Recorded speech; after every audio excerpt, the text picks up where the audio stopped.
E aí, pessoal, tudo bem? Eu sou o professor Júlio César e seja bem-vindo ao canal Estudando Matemática. Nesse vídeo nós vamos estudar um pouco mais sobre paralelismo entre retas no plano, e em específico nós vamos compreender o que são ângulos colaterais internos e ângulos colaterais externos. Mas antes de respondermos a essas perguntas, não se esqueça de deixar o seu like nesse vídeo e também de inscrever-se no canal. E dessa forma você acompanha todos os vídeos que são postados aqui diariamente. Então vamos agora responder a essas perguntas e compreender melhor esses conteúdos.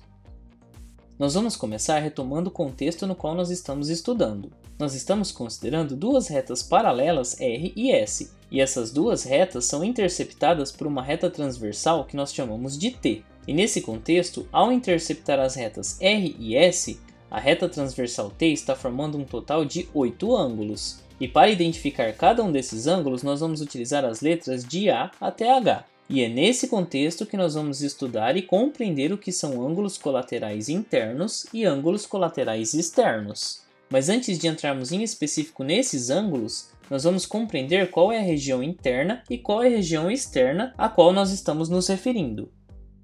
Quando nós falamos de ângulos internos, nós estamos nos referindo aos ângulos que estão na região interna entre as duas paralelas. Portanto, como vocês podem observar, nós temos 4 ângulos internos que foram nomeados como C, D, E e F. E agora nós vamos compreender quais são os ângulos externos nesse contexto. Quando nós falamos em ângulos externos nesse contexto, nós estamos nos referindo a ângulos que estão na região externa em relação a essas duas paralelas R e S.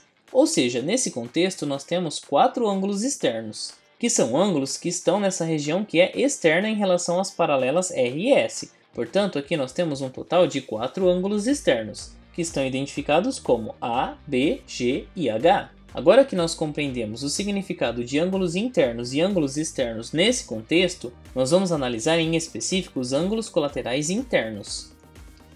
Mas o que são ângulos colaterais internos? Nós já compreendemos o que são ângulos internos, e quando nós utilizamos a palavra colaterais, nós estamos nos referindo a ângulos que estão do mesmo lado, e nesse caso eles estão do mesmo lado da transversal T. Então, por exemplo, nós temos os ângulos C e E, que estão aqui do mesmo lado, que é o lado esquerdo da transversal T, e ambos são internos em relação às retas R e S. Isso significa que os ângulos C e E são ângulos colaterais internos. E além disso, nós conseguimos identificar mais um par de ângulos colaterais internos nesse exemplo, que são os ângulos D e F. Isso significa que os ângulos D e F também são ângulos colaterais internos. E aqui neste exemplo nós temos 2 pares de ângulos colaterais internos, que são C e D e F. E com relação à medida desses ângulos, nós também temos uma propriedade.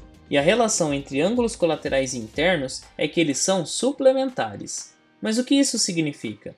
Quando nós temos 2 ângulos que são suplementares, isso significa que a sua soma é igual a 180 graus. Portanto, ao somar as medidas dos ângulos C e E, o resultado é igual a 180 graus. E o mesmo acontece com as medidas dos ângulos D e F, uma vez que esses foram os 2 pares de ângulos que nós identificamos como ângulos colaterais internos. Lembrando que eles são colaterais porque eles estão do mesmo lado da transversal, ou seja, os ângulos C e E estão do lado esquerdo, portanto são ângulos colaterais internos, e os ângulos D e F também são ângulos colaterais internos porque estão do lado direito da transversal. E além disso, eles são internos porque estão dentro da região entre as retas R e S. Agora, neste ponto, nós vamos analisar o que são ângulos colaterais externos. Aqui no caso do nosso exemplo, nós vamos começar identificando 2 ângulos que são colaterais externos.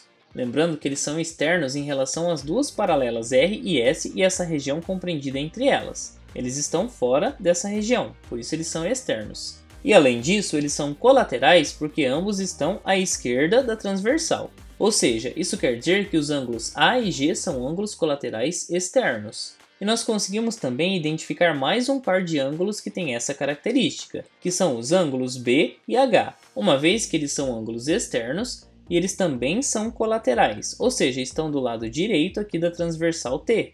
Isso quer dizer que os ângulos B e H são ângulos colaterais externos. E nós podemos identificar também uma propriedade sobre esse tipo de ângulo, e por meio dessa propriedade nós sabemos que esses ângulos também são suplementares. Isso significa que se eu somar o ângulo A com o ângulo G, o resultado deve ser igual a 180 graus. E essa mesma propriedade vale para os ângulos B e H, uma vez que eles são suplementares. E essa propriedade que nós apresentamos aqui, ela é importante na resolução de problemas que envolvem as medidas desses ângulos. Portanto, nesse vídeo nós vimos o que são ângulos colaterais internos, o que são ângulos colaterais externos, como nós podemos identificar esses ângulos aqui no contexto de paralelismo e quais propriedades esses ângulos têm em relação às suas medidas. E nós podemos destacar que tanto os ângulos colaterais internos quanto os ângulos colaterais externos eles são suplementares. Isso significa que a sua soma é sempre igual a 180 graus. E você conseguiu compreender o que são esses ângulos e como nós podemos relacionar as suas medidas? Você ficou com alguma dúvida em algum ponto da explicação apresentada? Você conhece alguma outra propriedade que relaciona esses ângulos que nós temos aqui no contexto de paralelismo? Se você quiser saber mais informações a respeito desse contexto, eu vou deixar aqui um card no qual eu explico o que são ângulos correspondentes e um outro card no qual eu explico o que são ângulos alternos internos e também ângulos alternos externos. E não se esqueça de se inscrever no canal, assim você acompanha todos os conteúdos postados aqui diariamente. Confira também as playlists que eu vou deixar listadas aqui no final do vídeo. Muito obrigado pela sua atenção e até os próximos vídeos.